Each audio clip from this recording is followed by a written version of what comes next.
Hello, shooters, loaders, and casters. JH586. This is Jamie coming to you this afternoon with our next installment of our 35 Remington Load series. And I got a bunch of stuff to tell y'all, but I'm getting ready to go to the range. Hopefully Kyle's going to meet me up there. And we're going to shoot these and get some targets.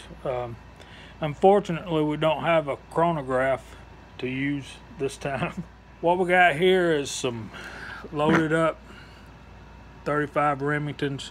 These are using the bullets that I cast in one of my other videos that I hope y'all all saw. I went a step further this time on our load development. I've weighed all the brass. This is still our Hornady brass. This is once fired out of the rifle that we're going to be shooting these out. Our Lyman cast bullet handbook claims that the best accuracy for a cast bullet out of the 35 Remington is going to be below 1,600 feet per second. But one of the best powders to try that with is going to be IMR 4227. This first row is 20 grains. This one's 21, 22, 23, and 24. These bullets, we cast these. These are not gas checked, as you can see. They're that pretty green color that I got from the V-twin orange and the Ford light blue. So they turned out pretty. But I don't know if y'all can see this or not, or how well you can see it. But you see that scratch. I filed it down, tested it with our artist pencils. A label around there. You can pick these up at Walmart for like $6 or $7. But it took pencil H to scratch this bullet, and that freaked my wig. That's going to put us up at 20 to 22 BHN. That's like a 1-to-1 linotype and wheel weight. These may be too hard for particularly the lower velocity that we're going for with our 4227. I weighed all the bullets. I also weighed the brass. I got the brass at a consistent weight, and they're all within, in each of the groups, they're all within 2 to 3 tenths of a grain from each other. So we've matched up our bullet weight, we've matched up our brass weight. All the charges are hand dipped and hand weighed, and they're all set at 2.370 for a cartridge overall length. This group over here is basically a remake of the first load, but we started at 1 grain up and went another load higher, a half a grain higher. So what we have here is, again, we weighed our brass and we weighed our bullets. We've got them all within 2 tenths of a grain of each other. So we're running IMR 4064, 34.3 grains, 34.8, 35.3, and 35.8. And we're going to take these to the range and shoot them. And hopefully Kyle's going to meet me up there. I've never done a coffee chat, and this ain't really a coffee chat, but I got a Fort McHenry mug, and it's got some Peruvian coffee that I got from Aldi's. It's very good, beautiful aroma. Y'all should try it out. But I'm going to get off of here and go to the range, and hopefully we may or may not get some footage at the range. They're going to be shot at 25 yards indoors. But I should have at least some targets to show y'all here in just a little while. And I thank y'all for watching. I'll be back in just a little while. Hey guys, it's Kyle and Jamie at it again. Went to an indoor gun range this time. Jamie's testing out some 35 Remingtons. Send a couple down, Jamie. Did you tell them how hot it was in here? It's warm. This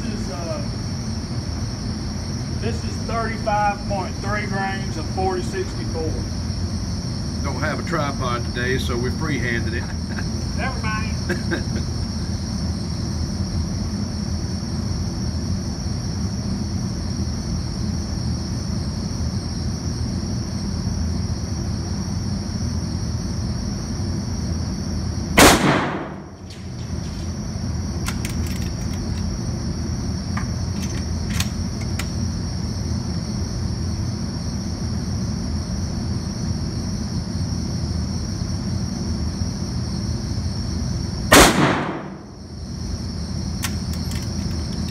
Alright, we'll show you the targets here in a minute.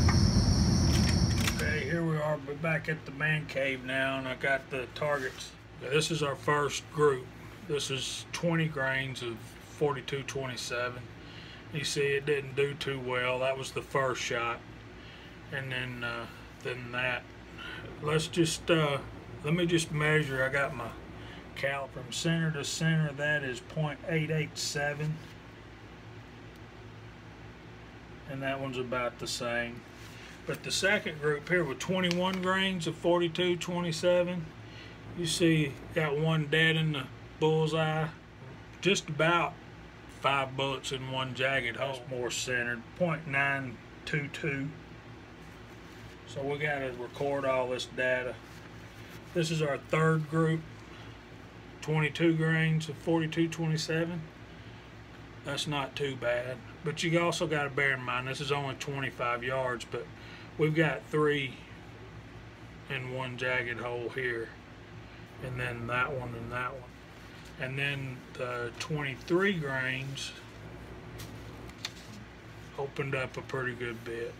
1.295 inches on that one. But I like that 21 grain group, and we'll talk about that hopefully on the live chat tomorrow. This was our last group of 4227. I pulled that one. That was the first shot of the group. I definitely pulled it. But after that, you see a pretty good group right there. 24 grains, 891. Yeah, 891. Center to center. But I don't know what happened over here. Now on to the 4064. A little bit better. Right here we got 5 shots here. This is 34.3 grains. And of course, we don't know how fast they were going. 34.8. Still got a... Alright, this one I flinched on. I pulled this one. That one I don't know what happened, but then you got those 3. That's 3 right there. And here we've got, this is 35.3 grains. And I got 1 down here. Let me get that up here. 1 here, 2 here, and 2 here. But the 35.8 grains, we've got the first shot of the group, which I flinched on. I'll admit, I flinched there.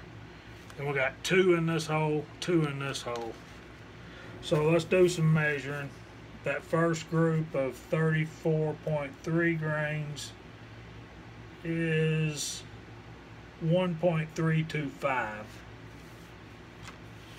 This group of 34.8 is the same. 35.3, right at 1.5 inches. Which at 25 yards is not what I was expecting. But this group up here at 35.8, and I'm going to do away with that one I pulled that I flinched on. That's a 1/2 inch group. I like that 35.8 group of, it seemed like with the 4064, the higher the charge we got, the better and tighter our groups were. But I tell you the truth, I was expecting at 25 yards, I was expecting one ragged hole. I was expecting this all the time. I was expecting to pour 5 in a shot in a group like that. And you can see that I am capable of that sometimes, just not for 5 shots. But yeah, we had a good time. Kyle met me up there, shot some out of his Henry and out of his Ruger, and he had some good groups.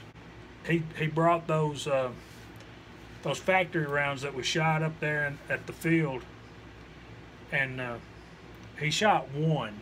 He shot one out of that, one out of the handgun, out of the Ruger, out of that box. And I mean, it sounded off. It was unbelievable. So that's what shot that chronograph, was that factory round. It's a 180 grain bullet, but it had a louder report than even the 35 Remington did when we were shooting in that enclosed area.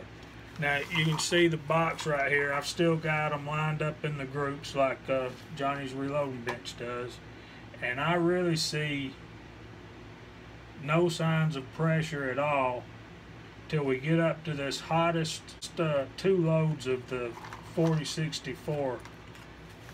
That next to the last group looks like it may have a little bit of cratering going on. Can y'all see that? It's hard to do this. That's a pretty big, looks like that one might have mashed flat a little bit. And then the one in the front right here, let's just go with this one in the middle. I'm a middle of the road kind of guy. But that's our hottest charge of 4064. I think that'll be okay. I'll get Kyle next time we get together. We're going to try to make this shooting thing at least an every other week thing, if not an every week thing. But that's where we are. So lever action gypsy, if you're looking for an economical type load for your 35 Remington that'll still give you some pretty decent power, and of course we'll test them again. We'll get these those tighter groups. We'll explore on both sides of that in like 2/10, 3/10 grain increments and work up some ladder loads for that, just to find out exactly where we're at. I think that would be a good economical load for you, especially with a cast bullet, because these weren't gas checked. They were just cast and powder coated and sized. Guys, thanks a bunch for watching. I hope you got getting a little bit out of this 35 Remingtons. It's been fun working up these loads. It gives me a purpose about what I'm doing with my reloading, and keeps me focused, keeps me wanting to get back to the bench and get back out to the range. And something I need. Put a little exercise on that old rifle I got. I've had it since I graduated high school, and I think today might have went over 200 rounds. It's gone through that rifle since it was brand new. One more thing before I go. I downloaded all the videos that I've posted onto YouTube. I downloaded them onto a external hard drive, and I'm gonna be putting them all up at the Reloaders Network.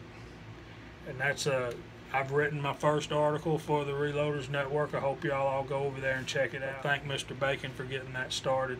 But it's thereloadersnetwork.com. Go over there and check us out. But we're seeking to be the go-to place. Equipment reviews, everything. A one-stop shop for reloaders, shooters, and casters. And I think it's going to be a good thing. And one more thing before I let you go. Now, I'm recording this on Thursday night. Tomorrow night, we're going to try to do the Georgia Shooting Connection live stream. The Reloading Room will be hosting that, and we post a lot on Slack too, so he should have a message up on the Reloaders Network and on Slack/Reloading. If you want to get in touch with any of us that you see on the Reloaders Network, you can go to Slack/Reloading and send us messages, and we'll get back to you and give us interaction with everybody. And it's turning into a great fun time and a bigger community than you would think. Guys, this time I'm really going to take off. Wife's going to be in here beating me in the head with a cast iron skillet here in a few minutes. Thank you again. God bless you. Bye.